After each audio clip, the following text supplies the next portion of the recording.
Thank you. Thank you. All right, here we are again. And this is Friday, November 1st. SMC again. Terry's with me again tonight. And we're continuing with the Ronnie James Dio themed episode. I'm not sure where we ended last time. Yeah, I am. I think tonight we're gonna go through and listen to some tunes and talk about, our favorite songs, several of them type thing. Oh yeah. So Terry sent me his playlist, so let's look at that. A playlist. Okay. I take it you've got it, where you've got it on your phone too, or? I know my phone is acting like a dick right now, so we're not speaking. Okay. Well, I think it's probably best to start with the Elf stuff, but it looks like you don't have any Elf on the first album. No, I don't. Carolina County Ball is the first. Yeah, I love the first album, but I love Carolina County Ball that much more. Wow. Okay. Well, I mean, it's a sophomore thing, and they definitely beat the curse, and a lot of stuff was gelling really good. The songwriting was really cool. I will start off then, I guess, with the first album, the first Elf album, 1972. We're going to be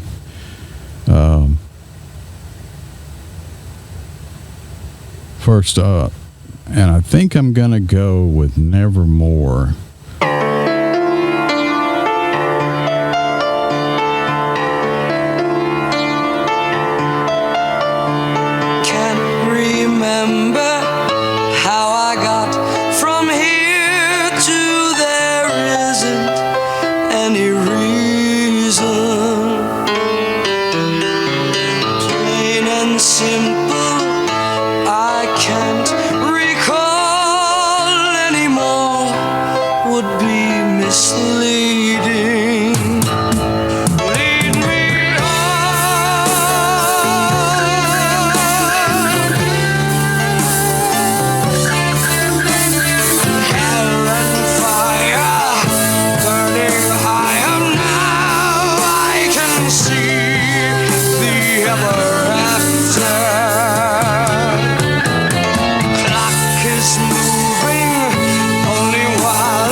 breakneck volumes at the Rainbow back in 72.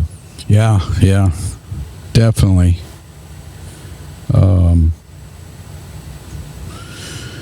Production on that's surprising to me too. You know, you can hear everything. You hear the bass great. You can hear the hi-hat, the drums. Everything sounds great. Vocals are amazing. First album, 72.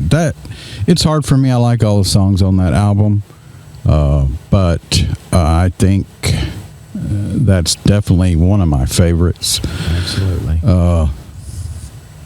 I like to change up in the middle of the song. Oh yeah. You know, break down, whatever you want to call it.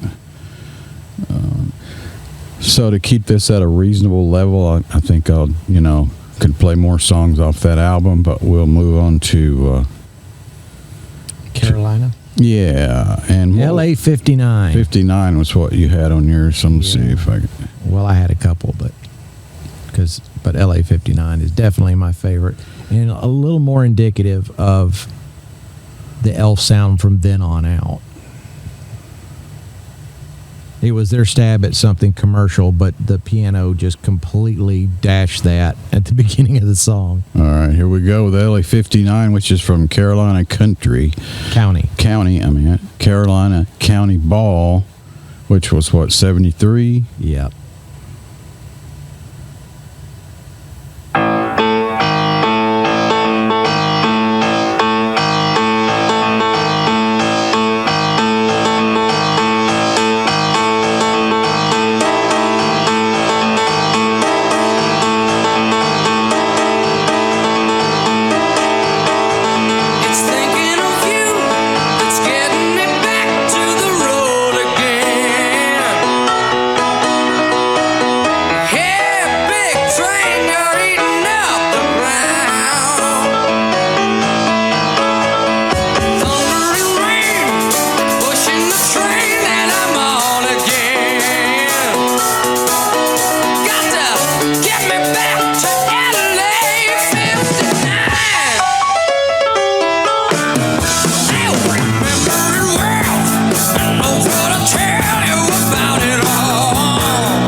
Okay.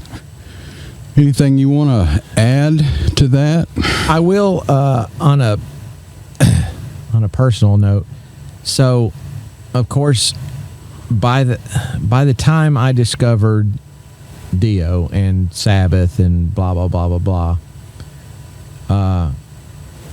I think I said in the last one how Michael Klein had pretty much introduced me to quite a bit of the stuff I was listening to back then. And one of the bands that he introduced me to was the Rods. Excellent power trio from New York area. And Cortland, specifically. Portland. And when I finally found some information on that band, that's when I learned about their guitar player, Mr. however you pronounce his name. Feinstein, I think's the way he says it. Feinstein. And then that curious little footnote that he was Dio's cousin. First cousin, yes. First cousin, and that they played in a band together. And I was like, wait, what? And that band was Elf. Yes. On the first album. He got replaced after the first album, which I don't think they traded up, but, that's me. So probably another reason that I like the first album a lot. There you go. And and of course, by the time they recorded that first album, they had caught the attention of Deep Purple, and specifically Roger Glover, who just thought Ronnie was the second coming. And, understandably. Yeah, and included him in all kinds of stuff, including the Butterfly Ball and Grasshopper's Feast, which, go look that up. Yeah. We might hit some of those the latter date, but those are sort of obscure. Very obscure. Yeah. But so for those of you who don't know, when Ritchie Blackmore decided to leave Deep Purple, which I think was a long process, he'd been considering it. But he basically just took Elf over. Literally. He literally just said, listen, we're going to get rid of your guitar player. I'm going to be your guitar player, and we're going to call it Rainbow. And so the first Rainbow album was the last iteration of Elf with Ritchie on guitar. Right. And so Gary Driscoll on drums, Mickey Lee Soul on keyboards. Oh, crap. And now the bass player is eluding me, which I don't think he even had a name. He was just... Oh, yes, he did. I cannot remember his name. I have talked to him before, believe it or not. Wow. But I think he's no longer with us, if I remember correctly. Well, I know Gary's not, and I'm pretty sure Mickey's not either. Craig Gruber.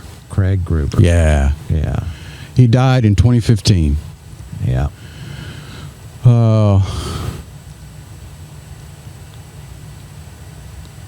Let's see, what was I going to say? Oh, another cool little side thing, we're jumping ahead, is Dave, which Feinstein, with Ronnie's cousin, which was Elf. He, after the Rods, there was a project he worked on, a metal project, and he put out an album called Feinstein. Right. It's called Third Wish. If you ever, get a chance, I'd definitely like to play some of that, because that album is really a killer album. Production, songs, everything. If you like melodic metal, and when that album came out, I got a chance to talk to Dave. Rock, as a lot of people call him, but I think he got that name in the Rods. I'm not sure where he got that nickname, but that was the thing back then. And I talked to him quite lengthy one time, about that album because I really liked it and the production, and we talked about how it was made and a bunch of other stuff. And there's 2 versions, I think, on the streaming services. There's the original release. If I didn't say, the album's called Third Wish. And there's a remastered version. So, if you're going to look it up, you might as well go to the remastered version. They both sound real good, though. Okay, without taking forever, I guess, unless there's another Elf song that you definitely want to listen to, we'll move on to Rainbow. Let's move on to Rainbow. Okay, I think on the Rainbow side, this is first Rainbow album, which again, like Terry said, was basically Elf without the guitar player, because Richie didn't want to get another guitar player. But what would a Rainbow sounded like with another one? I think it would have been cool. But I agreed, but yeah, it didn't happen. And if I remember correctly, he had put it to Ronnie originally that it was just going to be a one-off project, because Ronnie was not really down for breaking up his mates, that he had been with for a while. And he was just saying, I want to use the band for this. I think originally like 1 or 2 songs, and then it moved on to a full album's worth. And then, where it moved on from there. Of course, after the first album, even he used everybody. He ended up firing everybody anyway, but Ronnie, and hiring an all-new band. That's why the second album has a totally different group. Plus, the touring part was not originally, I don't think, the plan. And when they started touring, then, you got Jimmy Bain, Cozy Powell, those guys. So, anyway, the first album, Rainbow album, which is called Richie Blackmore's Rainbow, and knowing Richie's famous ego, I'm a bit surprised that later on he did say that album was misnamed, that it should have been called Ronnie and Richie's Rainbow. Yeah, believe it or not, he said that, which would sort of shock me. But, you have to think that Richie Blackmore at that time was like a guitar god, like you mentioned before, sort of the Eddie Van Halen of his day. And that he had a name, and Ronnie was virtually unknown out of a small area. Anyway, luckily on the first album, we sort of have some of the same taste. Though I think you only got Man on the Silver Mountain, right? Well, that's Ronnie's theme song. Right. I think I'm going to have to play probably my favorite Rainbow song, Temple of the King. All right. And it has some amazing guitar and vocal work in it. It's just a cool song, so we're definitely going to check that out. And can't play it from there, so, another edit, because I'm on your playlist. Well, I'm just saying, we can't do a podcast about his music and not play Man on the Silver Mountain at some point. Oh, definitely agree. Just say, I think the only other Rainbow song I put on there is actually my favorite Rainbow song. It just unfortunately happens to be on the worst recorded Rainbow album. On Long Live Rock and Roll? Yep. Okay. That definitely is. At least Dio era.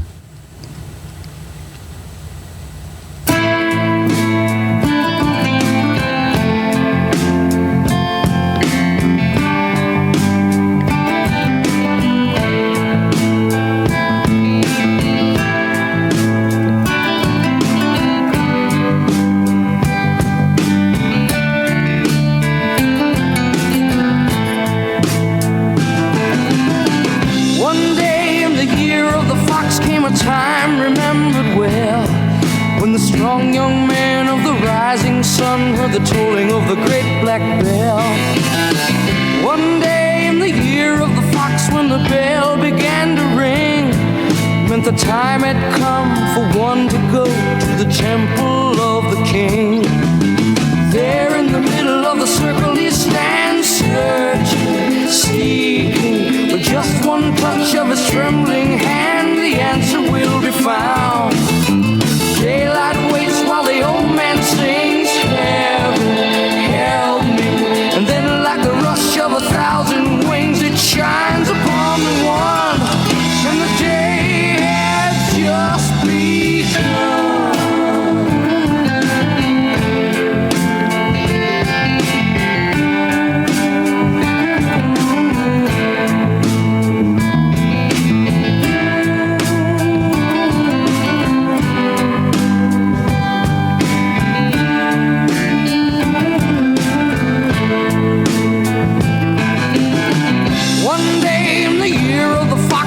Time remembered well, when the strong young man of the rising sun heard the tolling of the great black bell. One day in the year of the fox, when the bell began to sing, it meant the time had come for the one to go to the temple of the king. There in the middle of the people he stands, seeing, feeling, with just a wave of a strong right hand he's gone to the temple of the king.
Of a strong right hand, they know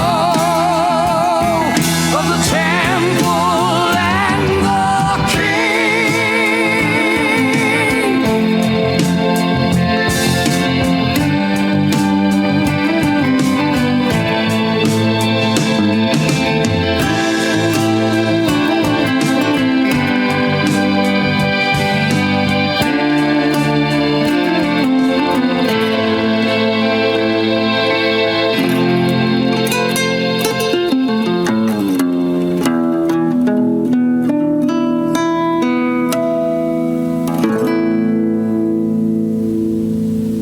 So nice.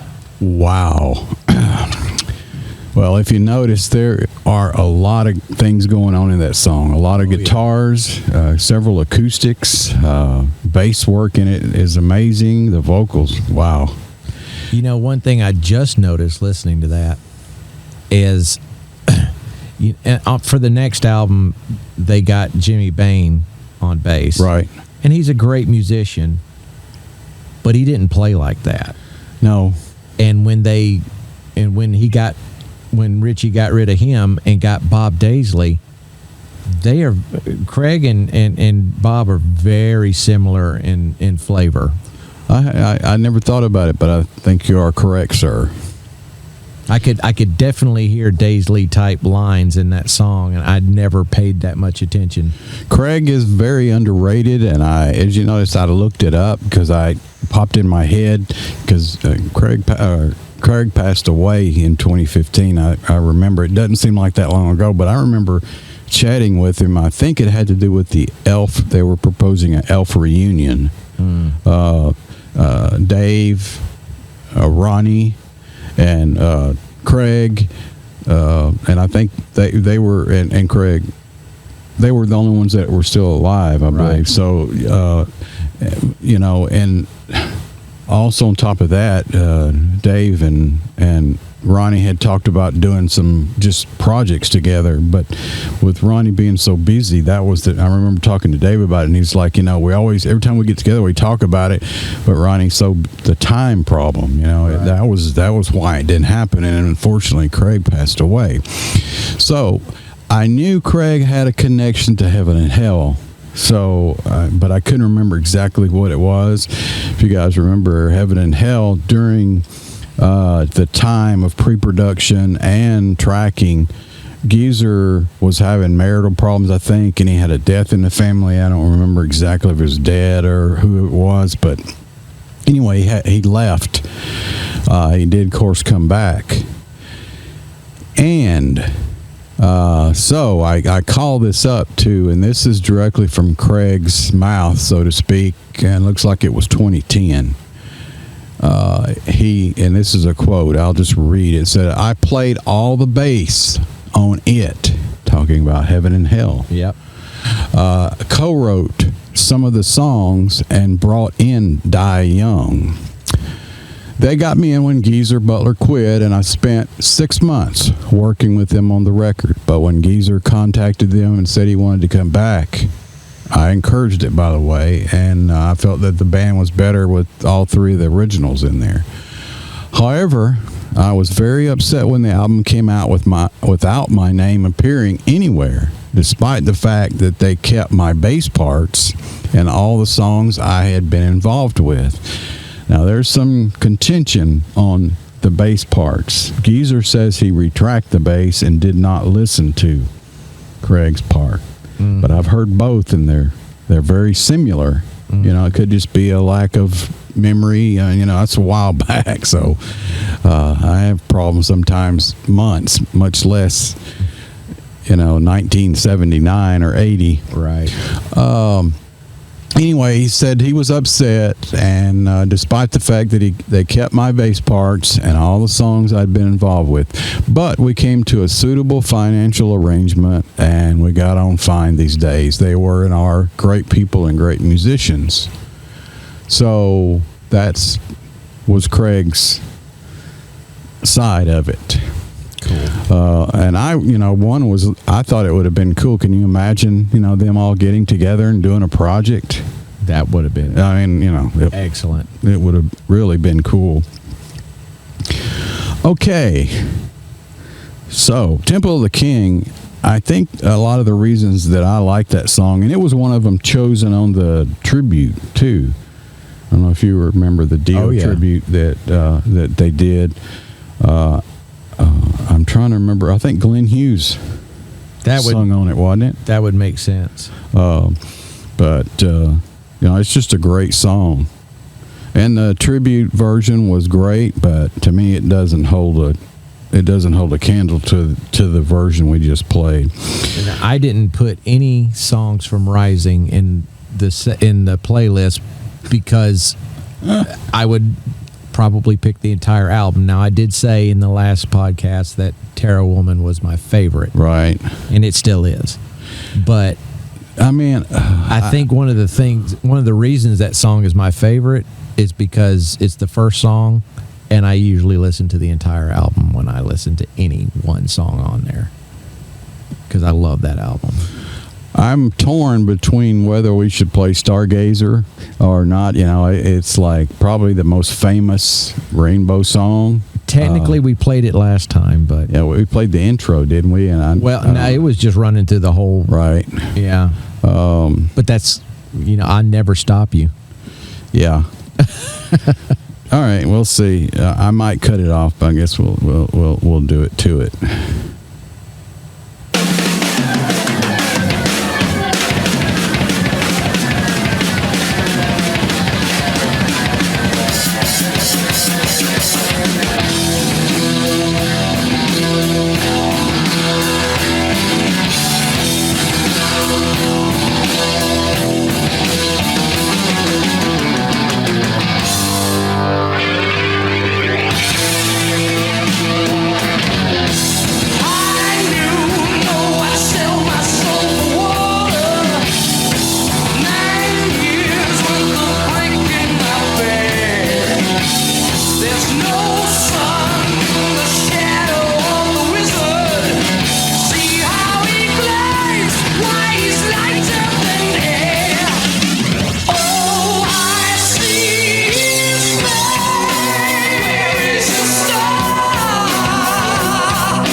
I'm going to let that play in the background a little bit. That you can tell, to me, there is a marked difference in the production on this song than the song that we just listened to on the first one. Yeah. This was a major production because you had an orchestra in there, and Ronnie's vocals are like soaring and more elaborate in some ways, but to me the production is not as clean and crisp as it's more muddy, a lot more reverb, right? Whereas on Temple of the King, Ronnie's vocals were like right in your face, like he's standing in the room with you. Yep. And I really like that. I didn't realize this album, it came up on the little things when it was playing. It spent like 11 or 14 weeks or whatever it was. It spent quite a few time in the top 200 albums. Yeah.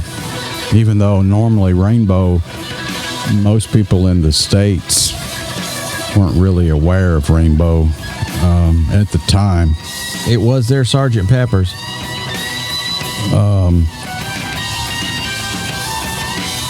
Okay.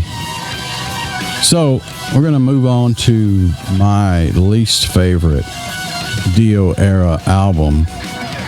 And that's still, it's a great album. There's nothing against it. Some really, really, really good songs. I agree. But they never stood a chance because of the production. Production's not there. I don't understand why. There's no excuse for it, in my opinion. Probably a lot of the budget went up their nose. Or definitely paid the bar tab. Yeah.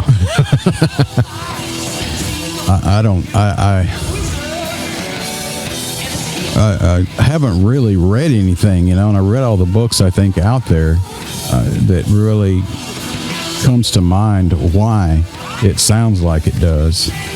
And you would think with what that being the last album and what happened, Ronnie leaving Rainbow and all that maybe some things were going on. And there was things going on, but it didn't seem like to me that affected the production. I know they did it in a castle, wasn't it, or something? And they had, that was the famous seance things. And Ronnie has a story about he and Wendy. I think they had bought some china or something, and they were coming down the stairs, and he says they were pushed. That she was pushed down the stairs and almost, really seriously could have injured her, and that they had problems with a demon called Baal that they had talked to, and they had a lot of problems in the studio with equipment failures. And was that the Baal from hell, or was that the Carolina County Baal? Baal. And very humorous. I guess you could say he was the Baal from Stargate. There you go. There you go. But anyway, that's sort of an inside joke. But yeah, he has quite a few stories on that. Tape machine stopping, equipment breaking during tracking, tape breaking. Richie Blackmore being nice. Yeah. Like equipment turning off by itself, the complete lights being off. They'd walk out of the room, come back on, and the lights would be off, and they're like, "What? We just left." What? Just crazy. A lot of crazy stuff went on during that time, and Ronnie attributed it to Richie's messing with like a seance and the Ouija board and stuff, and Ball coming up and saying, that he was going to mess with them, and anyway. As far as I know, after this was all in the making of this album, I believe, if I'm remembering things correctly. So what song? I see you've got Long Live Rock and Roll, LA Connection, Kill the King, and Sensitive to Light. Well, right? Or is that yours or I'm on mine? I think that's yours. Okay. Right, sorry. Because I think the only two that I put on there, one was my very favorite Dio era Rainbow song, and that would be Gates of Babylon. Right. Love that song.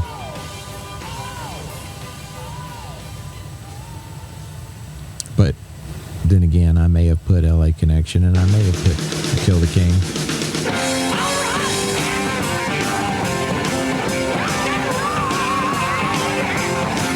And before I heard this version, which of course they wrote the song, so this is the version of the song. I think I first heard this song covered by Lizzie Borden. Huh. I didn't even know they did it. So yeah, they did it on the first EP. Give Him the Axe. I think we'll play LA Connection. I remember something about that. What this song was about. Somebody in the band, the keyboard player, I don't remember exactly, that was from LA and kept making long distance phone calls and had to eventually leave and go back to LA or something. I'm not. Are we talking about Tony Carey? It might be, yeah. Tony was the keyboardist. I'm a little foggy on that. No. That's a lie. Tony Carey was on Rainbow Rising. By then it was Don Airy. Might have been Don, but I'm sure by post I'll figure this out and put his picture up, and like I usually do when I make a mistake or remember something wrong. But I think we'll play that in here.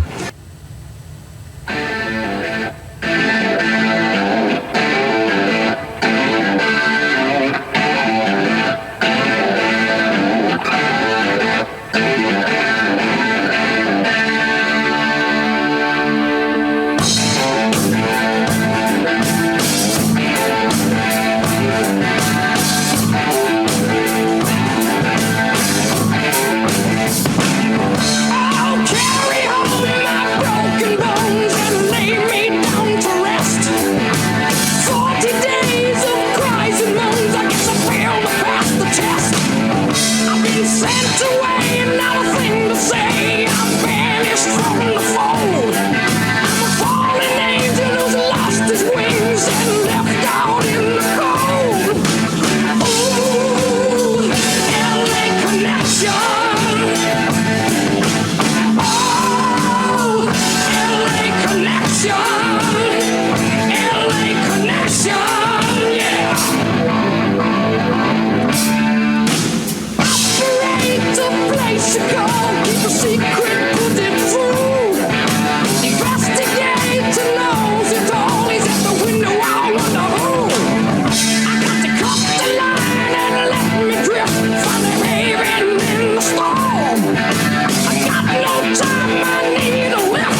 I did look it up and verified that, that song is about Tony Carey.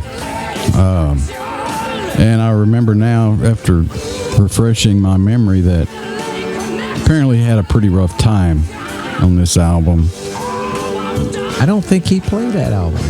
I think he got canned before they okay, well, that's possible, but the song is about him. And apparently Richie did not like him at all. And played a lot of jokes. Richie played jokes on people anyway, but people he didn't like, he was sort of brutal with. And there's a rumor they even called the cops on him at the airport and had him arrested for drugs. And stuff. And Richie, however accurate this is, even tried apparently to brick him up in his room that he was staying in at that castle or whatever it was. Who the hell has that kind of time? I don't know. I didn't realize he was a Mason. And Richie hired somebody. No doubt. Hey man, doubt. While he's sleeping, can you just brick him up in there? I also noticed when we're listening to Stargazer a while ago how a sort of a template or whatever you want to call it, that song sort of solidified Ronnie's style, or at least the lyrical content, for a lot of years. I was just noticing during LA Connection how similar he went for about a decade or maybe two with the same timbre of his voice, because that vocal performance on LA Connection from 1977 78 sounded just like it could have came off the Holy Diver session. Exactly. Yeah, I agree. Yeah. Okay, so unless there's something that you want to play, some more Rainbow, I think it's time to move on to. I will. Okay. I will posit a theory. Okay. Because we know that after Long Live Rock and Roll, Ronnie was shown the door because Richie wanted to do something more commercial. Right. He wanted to break in, like we said, Rainbow wasn't really known in the United States, and he wanted to break into the States because that's where the money is, even though they were big in Europe and touring with the big set and big Rainbow and expensive tour and orchestra sometimes and blah, all that. Yeah, he wanted, and Ronnie didn't want anything to do with, love songs and that kind of thing. It's not where he was at. But I'm going to posit this theory that Richie wanted to be more commercial because of other up-and-coming guitar players kind of creeping into his territory. Tom Schultz, Eddie Van Halen. Help me out here. You think he was aware of Eddie at that time? Oh, yeah, because everybody was. And, he was probably worried about becoming Black Sabbath at that point. It's possible. That's not totally irrelevant. Who knows? That's not the story he gives, and not the story Ronnie gave, or anybody else that I know connected. But it's highly possible. I'm pretty sure that his ego had its own bus. Probably a couple of buses, no doubt. Okay, well, unless there's something in the Rainbow era that you want to step on, I think we'll move on up to Heaven and Hell. That's fine, because I'll never turn down Heaven and Hell. So the situation was, like we talked about, Ronnie decided to step away from Rainbow, which was a huge decision. Went from touring in one of the largest bands, at least not in the States, with one of the biggest guitar players. Had a house that the band owned, and fairly comfortable setup, to living in his car and no place to stay. And so you can imagine the conversation he and Wendy had about this. That was a major decision. So anyway, sort of fast forward, he's in L.A. and he hooks up with Tony at the Rainbow, and Tony invites him to come sit in and jam with them because they don't have a singer. They'd gotten rid of Ozzy, and he, so initially, apparently Tony just said, let's go jam some and whatever, and Ronnie agreed. And it obviously turned into something completely more than that. Well, I guess might as well start with the title track, huh?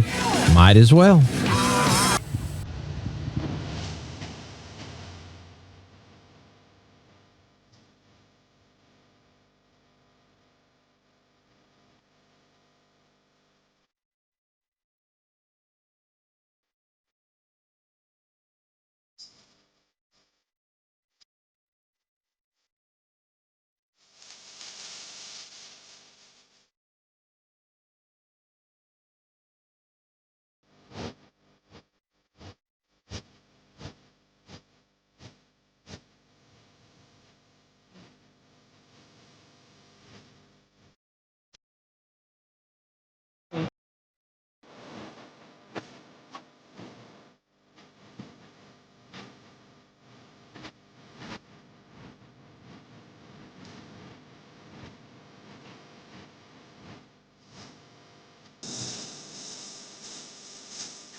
That ending is rarely played too. Like even if you hear it, rarely played anywhere. It's not usually the ending.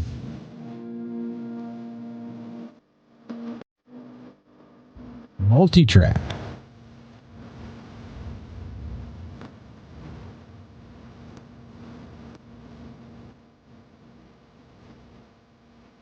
Don't usually think of Tony playing like that too. That almost sounds like Richie, doesn't it? It does. You know, Very much. I mean, just. Oh, and that album was recorded. That was the last with Bill Ward. As a lot of you probably know, Bill says he doesn't even remember making this album. Can you imagine making a momentous album like this? A whole album now. I can understand not remembering parts or whatever if you're in particular shape, but he doesn't remember anything about it. That's crazy. Yeah. But I understand. It's hard for me to understand that. It was also produced by Martin Birch, which to me is one of the great producers All time. Done in Criteria, down in Miami, and I don't think Criteria is still there. It might be, but I'm not sure. I love the story about how they would test the tracks out after they recorded them by going across the street to the strip joint and playing it there. Right. I love that story. A lot of strip joints have great sound systems that I have. And obviously the ones in Miami play get better music than the ones around here. Not that I would know. Yeah. Not that I would know.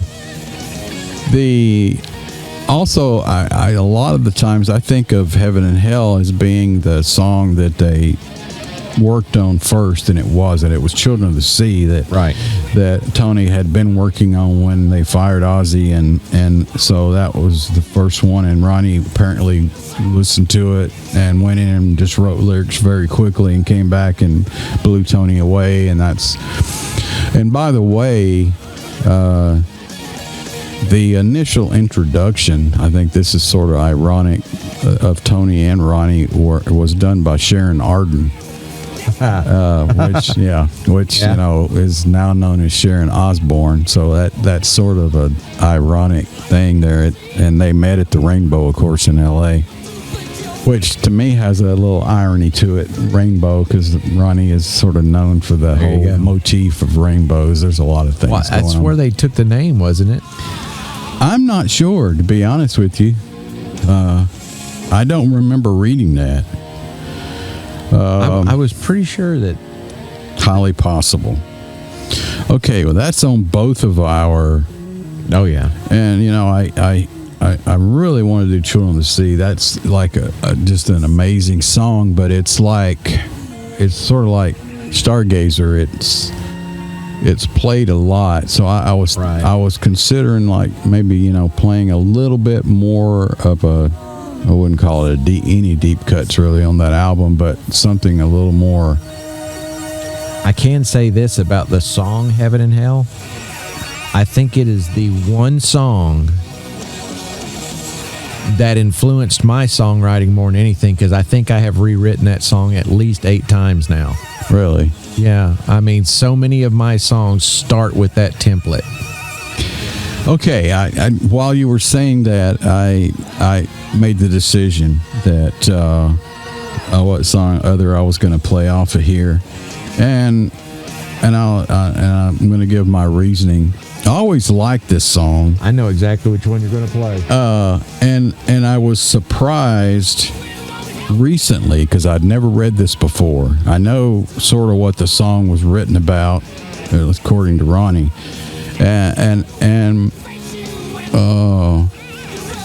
I was surprised to read that Tony said he didn't care for this song, and I never read that before. He thought it was. It was either Tony or Geezer, and I don't remember which one actually. That said something about it, like, you know, they thought at the time it didn't fit, or which I don't agree. But anyway, we're gonna play Lady Evil.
song I never get tired of listening to that. So it's hard for me to imagine not liking it, I guess. The riff, it's got a rolling, and the bass line to me just sort of like, I could listen to the drums and the bass line almost by itself, you know. That's one of those songs that sounds like a bass solo with lyrics. Right. I was going to talk about the subject matter because I thought I remembered Ronnie talking about it, but I can't find any reference, so I'm not going to say what I think it was. If I can come up with some documentation to reinforce my faded out, decrepit memory, then you know, I'll do it, but in post. But I'm not going to do it here. I could play, and I'm sure you're the same way, I could play every song on this album. Agreed. You know, I mean, you know, just Agreed. because it's one of those albums like they used to be.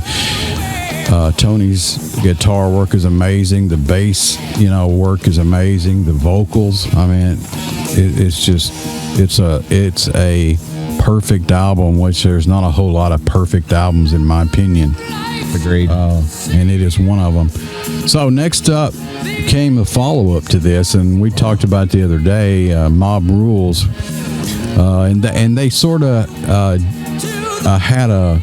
they were asked to do a song for the heavy metal soundtrack, which is a great animated movie, groundbreaking movie that I love, and I remember seeing it initially, and didn't have anything done, like recorded, so they went in the studio and recorded the title track of this album, Mob Rules. And I prefer that mix. Yeah, I know some people do. So that there's actually two versions of that song, and then, you know, when they went back in and recorded this album proper, they redid it. Sort of like also the title track to that movie, Heavy Metal. Well, there's two versions of that. There's the Heavy Metal soundtrack version done by Sammy and written by Sammy, and which I think is superior. The mix. Agreed. And then he re-recorded it for his solo, which Standing Hampton. Right. And to me, the heavy metal version is superior, definitely, because, and it could be the mix, you know, I'm not sure without having access to it, you know, if it's the same recording or what the deal was. Mix and the flanger and everything was gone. And the heavy metal version, the movie version, the guitars are louder, more prominent, heavy. That album itself, the soundtrack, I should say, was so heavily litigated between all the bands that they were forced to re-record their songs. Yeah, well, for inclusion on their own album. That's a whole nother story, because that album, the license agreement, you can imagine, for something like that was crazy. And it was, and I don't remember I'm thinking 15 years or more between they initially said it would never come out on CD, right, and never be reissued because of the licensing problems, right. Eventually that, you know, so there was bootleg copies and all that, but that they since been remedied. But yeah, that's the big difference to me for the Hagar version, was the guitars were heavy on the soundtrack and way back in the mix on his version, and vocals, right. You know, I mean, it's just, it doesn't have the balls. Okay, so I'm looking at your playlist, and this I think this is yours. And I definitely have a favorite on that album. Yeah, what is your favorite overall song on the album? That would be Voodoo. Okay, that's definitely one of my favorite. I think even, it's a cool song, but even overall, the whole Sabbath catalog, which is ridiculous, that's one of the heaviest riffs. And, oh my God. It's just an amazing riff. So we're definitely going to listen to Voodoo here.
And I will say again, as I've said 1,000 times, this album was followed up by Live Evil, which was the first official live Black Sabbath album. But there was a comment made. There was a comment made on the album during Heaven and Hell, where they said, not only are we filming this one, but we're finally going to get a live Black Sabbath album. I want that movie, because they never released it. Yeah, the only footage that has come to light was the BOC, the black and white, their black and blue tour with BOC. Right. But yeah, I have a feeling that all that footage is gone, which is so sad. Yeah, I know. I've seen something of the Mob Rules tour live on YouTube. There's something that floats out there. It's horrible quality, but that was just such a tremendous show.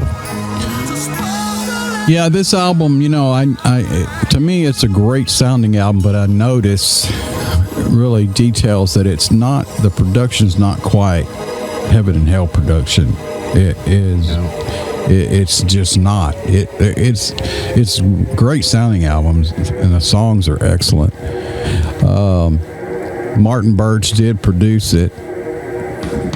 It was done at the record plant, not in Criteria. I don't think that had anything to do with it. I think that they were all having some problems, drug-related problems. Even Birch was having problems, and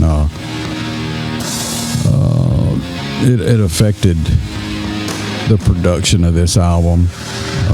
Also wish that they would have, because Birch went on to do the Iron Maiden stint forever. That's probably why he was having drug problems, because he was ready to play something in a faster tempo. Yeah, it's possible. But also read here that, and I didn't remember Geezer mentioning this in the book or anything else, but he says Sign of the Southern Cross, which I think is an excellent song, is his favorite track off the album. And I didn't remember that. And I don't hate him for that, because it's a great song. It's a tremendous song. It's epic. Yeah. But, and I'm probably going to get slapped for saying this in front of you, but one of the things that always bugged me about Dio live was the medleys. And technically, when you're listening to the album Mob Rules, that's the first medley, because Sign of the Southern Cross goes right into E5I50 into the Mob Rules. They're seamless on the record. And of course, then on Live Evil, it's what Heaven and Hell goes into Paranoid, goes back into Heaven and Hell, goes into Children of the Grave. And you're talking about the Live Evil album? Is that what you're... Correct.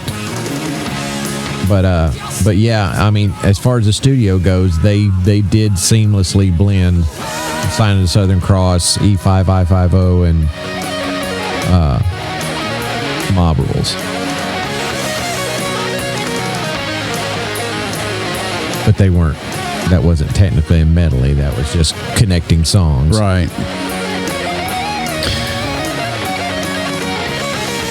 This song here, I don't think you hear it a lot, but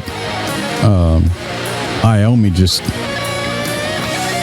and this is one goes of off the chain here on this thing, man. And it was one of his best riffs. Yeah. I can see him. It's weird. I can see him in my mind playing it and smiling. Yeah. You know, he plays it live and he's always smiling. He's like, yeah. I mean, the riff for this song is like Supernaut on acid. I never thought of that, but that's pretty good. Just saying. Okay, well, we could go on and I look at the clock here. I wonder if we should. It's possible might edit some of the songs down. And that's going to be hard to do. It's like, to me, if they go, Scott, we got to have a radio edit for so and so. Could you? And I'd be like, sorry. Which limb would you like us to cut off your child? Yeah, just like, would you rather be blind or deaf? Which one? And, I'm like, oh my God, this shouldn't. This is out of place, but can I just hear the intro?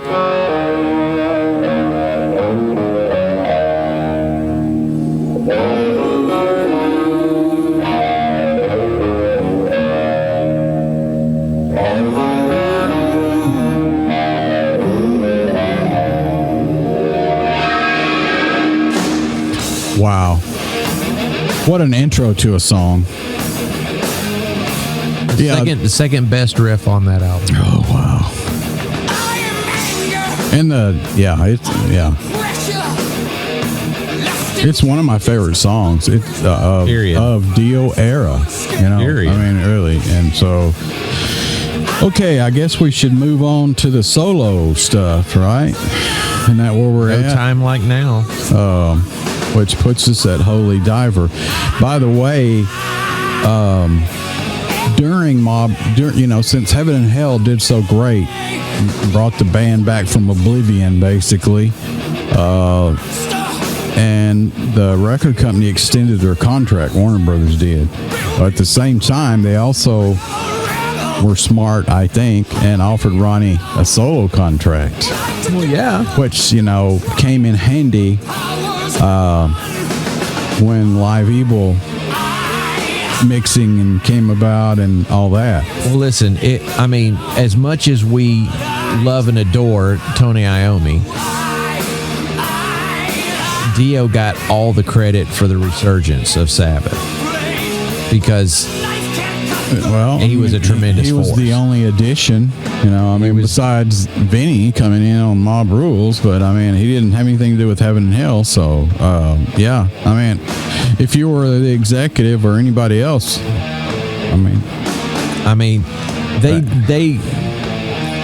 your average person would just say Black Sabbath was better with Ronnie because, listen to Heaven and Hell. But you got to understand that the only reason that Ronnie really tremendously lifted that band is because he loved that band. Yeah, he did. That was his one true home. I think it's interesting when you hear some of the live Elf. They covered Sabbath. Yep. War Pigs, and I know they did War Pigs. I've heard, and I think they did some other stuff. So, when you think about it, the man came back to the band twice. He loved being in Sabbath, and would have continued. Absolutely. Right. So, absolutely. He had to die for us to get 13. So, since Warner Brothers offered him a solo contract, we're not going to touch on the whole Live Evil thing. That might be a subject for another day, because that could be a whole podcast, basically. No doubt. Especially since there's a remix out now, not a remaster, but a completely remix, which sounds amazing. Amazing. But so he went on and he took Vinny with him, and went through a long process of finding guitarists, and he wanted a European style guitarist. Got that.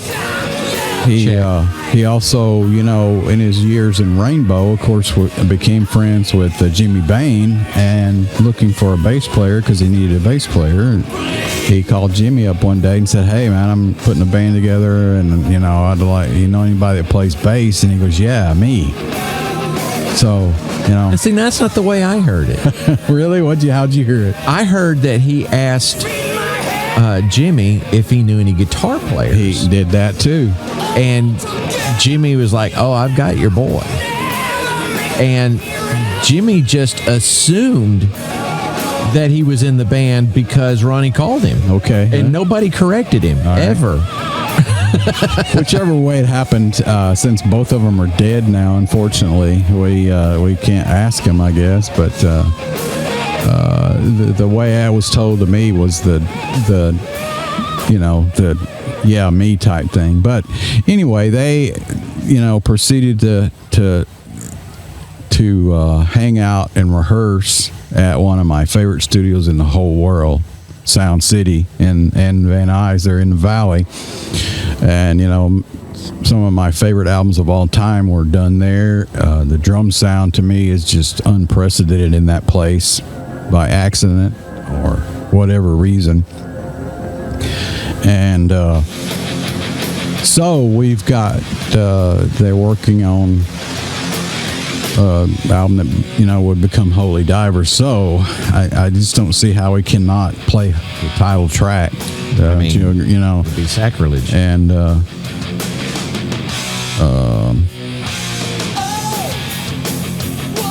I wanted to make sure I did, because they recently, which is sort of really unusual, they here it is. They remixed that album. There's nothing really wrong with the original mix, and I was hesitant when I heard that they were going to do it. They remaster albums all the time, but remixing, you got to go back to the multi-tracks, and on a iconic classic album like that, it could be, it could turn out a lot of different ways. I can imagine myself saying, "Hey, man, here's the multi-tracks, we're gonna do this." Depending on how the multi-tracks are set up, or what they tracked and everything, it could sound totally different. And that would piss a lot of people off. Oh, yeah. Me included, probably. I would try to if you're going to do this, improve on some things, maybe change some things. If it was me doing it, I would, no fade outs. I want to know how the song's in. Have some count ins. Studio banter if there was there before, after the song, and just make it a cleaner, recording or album, but keep the same essence of the original. And I think what they came out with was exactly that. If I was given the project, I would have hoped that it would turned out like it did. So we're gonna play the remix from 2022.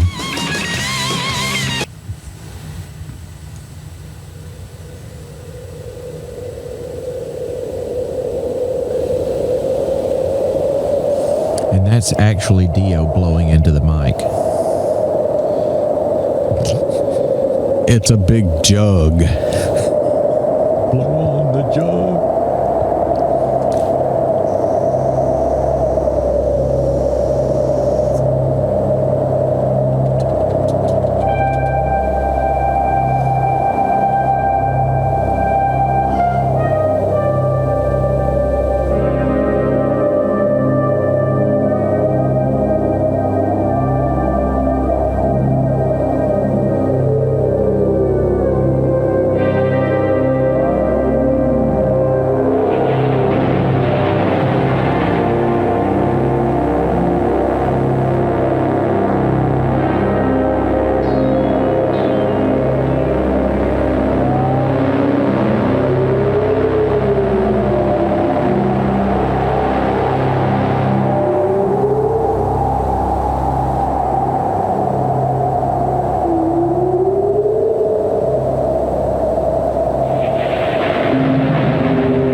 the tiger.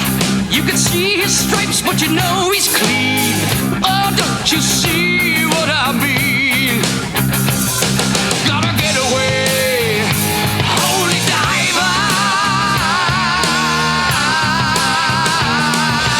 Yeah. Got shiny diamonds like the eyes of a cat in the black and blue. Something is coming for you. Look out!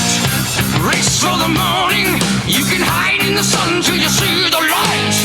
Oh, we will pray it's alright. Gotta get away.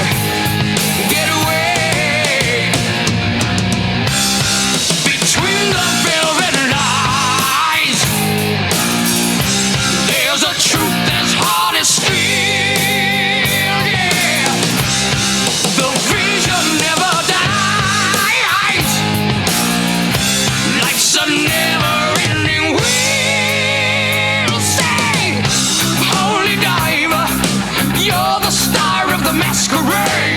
No need to look so afraid. Jump, jump, jump on the tiger.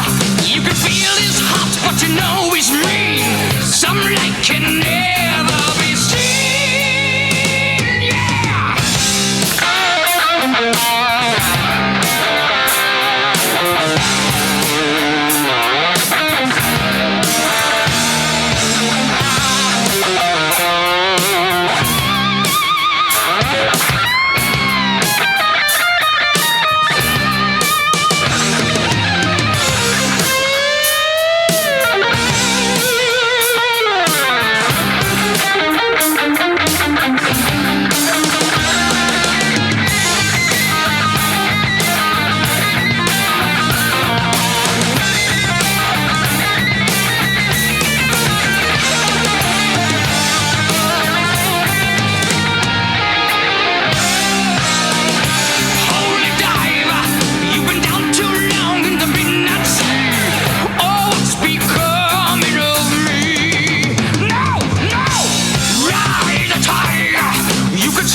And we finally get to see how the song really ends. It's a cool ending. I don't know why they faded. Yeah, stupid fade outs. Stupid. I mean, and Vinny is just killing it, man. You know. Oh yeah.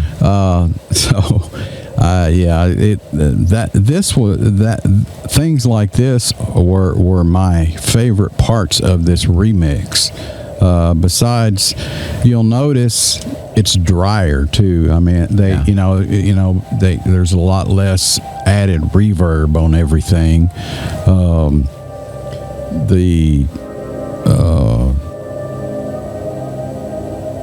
That's weird. It's playing again. Well, I mean, your phone likes that song. I guess it does.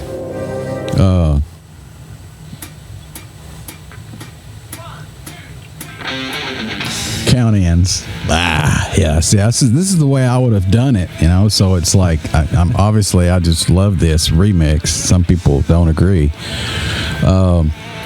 We're coming up. You know, we're at an hour 30. You know, hour 40. Yeah. So I'm wondering, you know, we got to play "Don't Talk to Strangers." Come on, you know, Absolutely. one of the best songs of all time. Absolutely. Definitely. And I'm wondering, you know, how we're going to split this up. I could cut the songs down, you know, and we could put more, but I think maybe, don't you think it would just be best to, you know, pick this up, you know, like with Last in Line or whatever next time or something? That would be nice and ironic. Yeah. But instead of playing the theme song to go out, well, you want to play "Don't Talk to Strangers." "Don't Talk to Strangers" was what I was going to play next, but let's do this. Let's start the next one with "Don't Talk to Strangers." I mean, because that would be less ironic, and end tonight with "Man on the Silver Mountain" because it's his song, dude.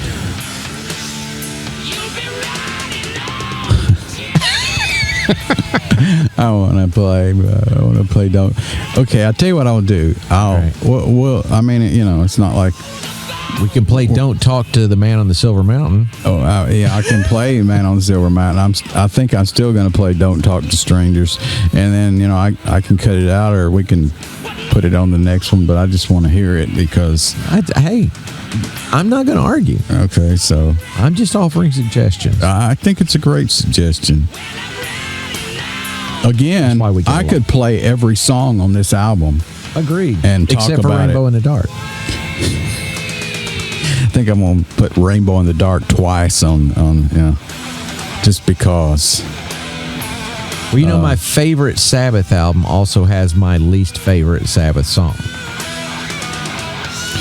I'm thinking in one of your favorite Sabbath albums, like Bloody Sabbath or Volume 4 or something like that. What? Sabotage. Okay, one of the. I love Sabotage, but I hate "Am I Going Insane." Cannot stand that song. It's a filler song. That's unfortunate. That's what I have a problem with those later albums. As the more albums get along, there's more filler in there, and the early albums don't have any filler songs. It was a filler song that they released as a single. It's, you know, a lot of drugs involved in it. Wow. And that acoustic sounds perfect.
Touch me.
I'll have to double check. 2, 1, 1, 2, 3, 4.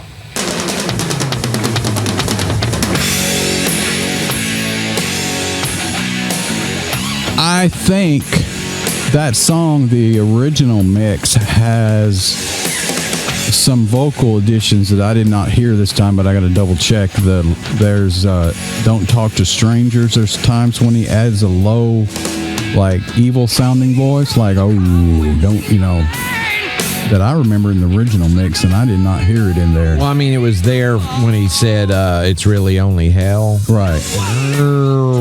Okay, but I was thinking, and then there was the whisper, right, on the last. Whisper's a little lower in this, and I think it is in the original mix too, but I'm not sure.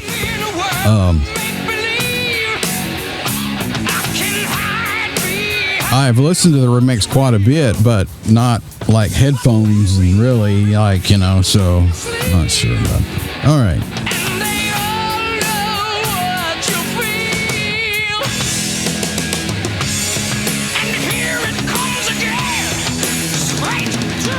Yeah, I definitely I think it would be a cool, episode to go through this album in detail, the remix, and just, because it can, it's like heaven and hell. I mean, it can warrant it easily. And this was a really, in some ways, a more groundbreaking album in the sense that Heaven and Hell, brought Sabbath back from the grave, so to speak. Right. But this album was started. It's considered one of the metal originating. That type of album, and it actually, as far as I think, it sold more, believe it or not, in Heaven and Hell, which surprised me. It's been certified double platinum, at least. All right, we're gonna do go out with Ronnie's theme song, I guess, huh? It's only fair. Yeah, seems fair.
that growl in that song. Yeah. Is that the keys that's doing that growl?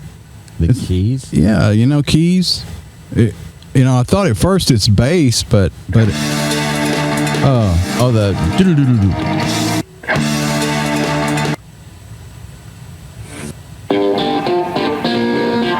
Someone screaming my name. Come and make me holy again. I'm the man on the silver mountain.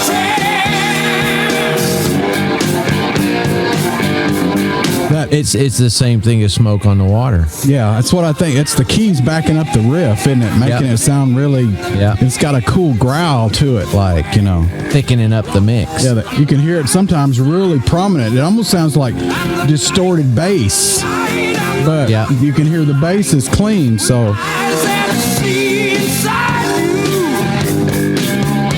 Come down with fire.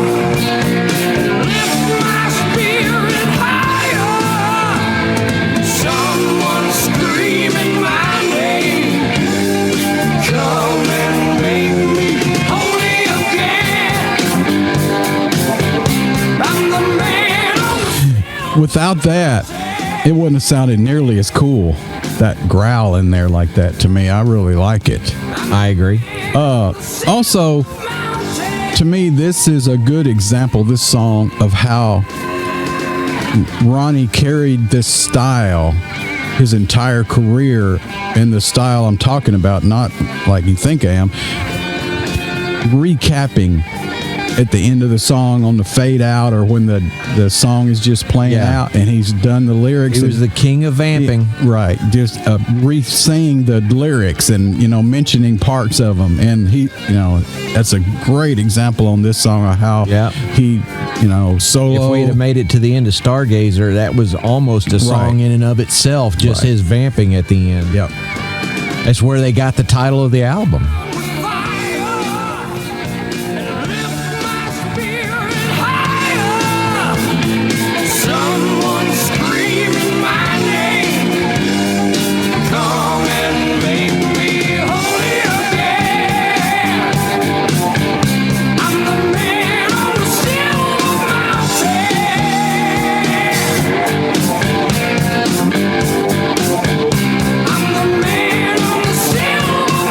It almost sounds like John Lord, doesn't it?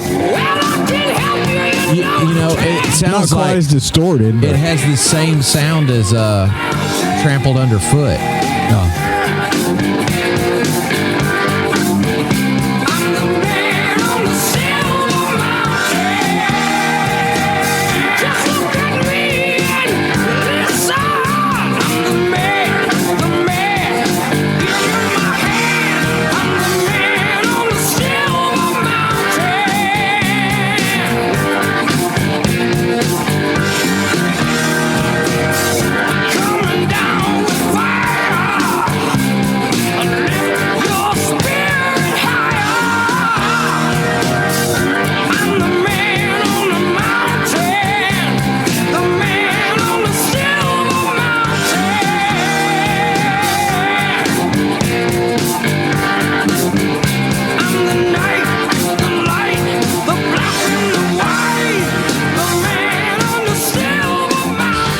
Wish we'd have heard the real ending of the song.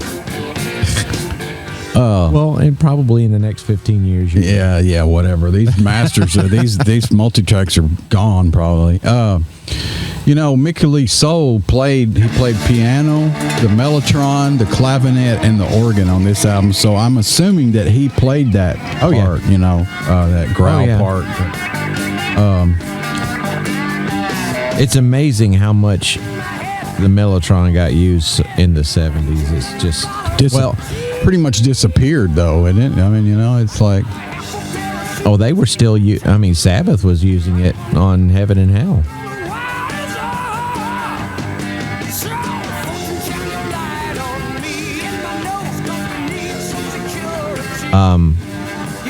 Strawberry Fields Forever.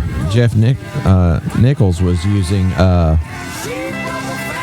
a tape voices tape, kind of the singing stuff.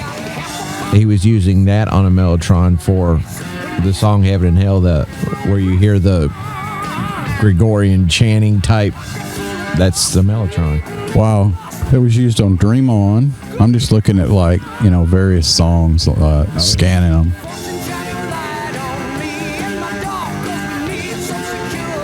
Island Girl, Kashmir.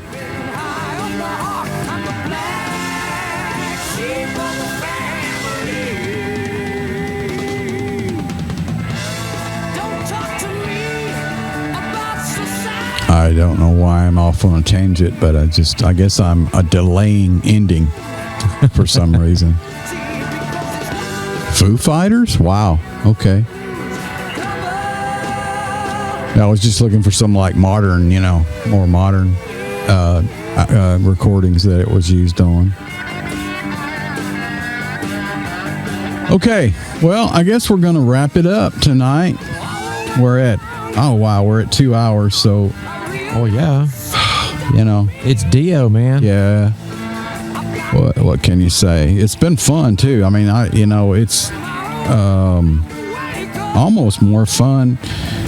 And it's not like, I'm sure either one of us hadn't heard any of these songs so many times we couldn't count. But, in the headphones and when you're really listening, sometimes you hear stuff that, I don't know. I think that's what's cool about music too. That's why I like watching film. Great films several times, and I always pick up different things. I never noticed that or whatever. And I think that's the good songs are that way. You can hear them so many times. Hey, speaking of good songs, I have a new album out. Oh yeah, okay. Shameless plug. Cryptid Tales. Yeah, it came out yesterday. Halloween, right? Yeah. Wonder who scheduled that. That was awesome. Whoever's idea was that to come out on Halloween, man. Your marketing people are pretty cool. They are. They're amazing. Yes. I have a hell of a project manager. Yes. She's also my caterer.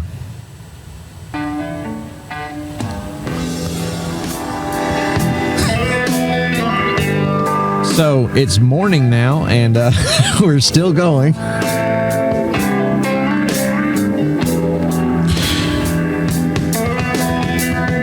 This song is very close to me with Temple of the King, in the sense that the production is very elaborate, layered, and his vocals are even more elaborate on this. If you'll listen to he's got a lot more layering on his vocals, and he's doing harmonies and stuff. Your eyes can't see.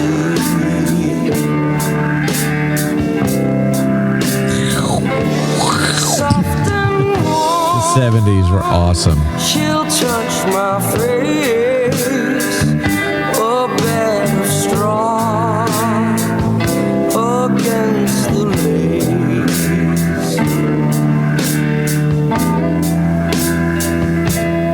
We believe we'd catch the rainbow, ride the wave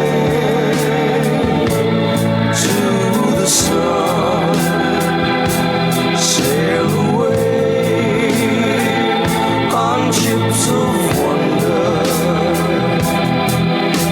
But life's not a wheel with chains made of steel. So bless me, come the dawn, This song's harmonies. come the dawn, come the dawn, come the dawn. I can't tell how many voices are in there. There's a lot. And the thing about him is he's the only one that harmonizes with himself. And, I do that all the time, but I am consciously trying to sound not like me. Whereas he doesn't try to hide the fact that that's him. And that's why it never sounds the same live, but it should. I was always impressed when I heard. I guess it's Jimmy. Jimmy sung with him a lot and did a. Okay, well, here we are, past 2 hours too. So I'll let, even though it's almost sacrilegious, I'm going to fade this out and play the ending theme for the graphics, and it's been fun. We'll try to do it again. Well, we definitely will. Real soon. Pick this up where we left off. Hope you guys enjoyed it just a fraction of the amount that we did, because it was really a lot of fun. So, see ya.